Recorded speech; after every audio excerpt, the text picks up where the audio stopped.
আপনাদের এখন আমি একটা জিনিস দেখাই, আমার জীবন কতটা যে ফালতু অবস্থায় চলে বা চলতেছে সেটা বলার বাহিরে। আজকে ছিল একটা থিওরি এবং একটা ল্যাব ফাইনাল ছিল, সেমিস্টারের ল্যাব ফাইনাল। আচ্ছা, শালা অনও হয় না বেশি। আচ্ছা, এখন এই যে ট্রেন টিকিট, এইটা নিয়ে আমি বানাইলাম একটা প্রজেক্ট। এখন এই প্রজেক্টটা অনেকগুলা কোয়েরি ছিল। আমি সিএসসি ডিপার্টমেন্টের একজন খুবই খুবই খুবই প্রচণ্ড পরিমাণের উইক একজন স্টুডেন্ট।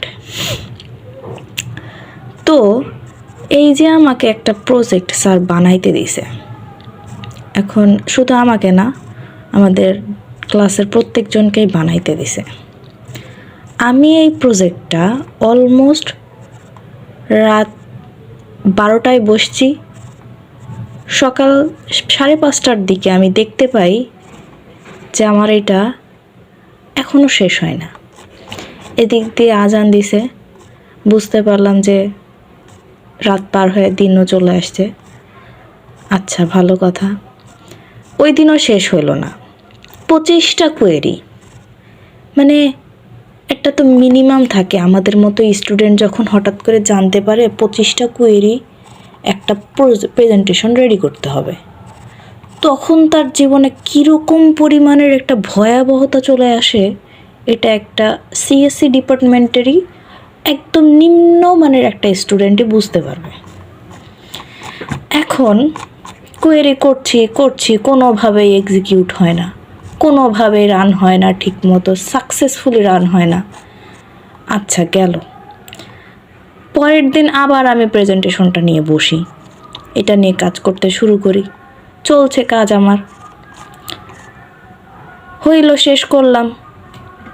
টেবিল মনে করেন মিনিমাম 5টা দিতে বলছে, আমি দিছি 4টা। ওই যে বললাম আমি খুবই নিম্নমানের একজন স্টুডেন্ট, বুঝতে পারি নাই আসলে ডিপ্লোমার পর আমি কিভাবে এতটা নিম্নমানের হয়ে গেলাম। একটু মনে হয় বেশি দিনই আমার ব্রেক নেওয়া হয়ে গেছিল। আচ্ছা, এখন এরপর আমার আসলো আজকে ল্যাব ফাইনাল। থিওরি তো মনে করেন যে একটা মনের মাধুরী মিশাই লিখছি, থিওরিটা লিখতে দিছি, এখন ল্যাবটা দিতে হবে। আচ্ছা, ল্যাব তো আমি করছি, আমি তো জানি যে আমি করছি খুবই সুন্দরভাবে, আমি তো কোনো টেনশনই নাই। আমি আবার স্যার যে একটা ডেমো প্রজেক্ট দিছিল, আমি আবার সেটার আদলেই তৈরি করছি, মানে কপি পেস্ট আর কি। ওখানে ছিল এয়ারপোর্ট, এখানে আমি দিছি ট্রেন টিকিট। যেহেতু আমি বাড়িতে অনেক বেশি যাই, ট্রেনে করেই যাই, তো আমার মনে হলো ট্রেন টিকিটটা নিয়ে আমার একটু হলেও নলেজ আছে, তো আমি এটাই দিতে পারি। এমনকি আমি যখন এই প্রজেক্টটা তৈরি করি তখন আমি মানে একদম ফোনে ওই যে রেল সেবা যেটা আছে, মানে টিকিট কাটা, অনলাইনে টিকিট কাটার যে অ্যাপটা আছে, সেখানে ঢুকে আমি প্রত্যেকটা ট্রেন, মানে উত্তরবঙ্গে যায় এরকম ট্রেনগুলোর আমি নামগুলো কালেক্ট করি, তাদের টাইমগুলো ঠিক করি। এখন আসি মেইন কথা, স্যারের কাছে প্রেজেন্টেশন দিব, হঠাৎ করে দেখি আরেকটা পাবলিক আমার সাথে জুটে গেল। এই দেখেন এয়ারপোর্ট টিকিট, আমি একটু জুম করে দেখাই। এই যে এয়ারপোর্ট টিকিট, যেহেতু আমি একটা হাতে ফোন ধরে আছি, তো যার কারণে জুমটা আমি পারছিলাম না করতে, তো যাই হোক করলাম।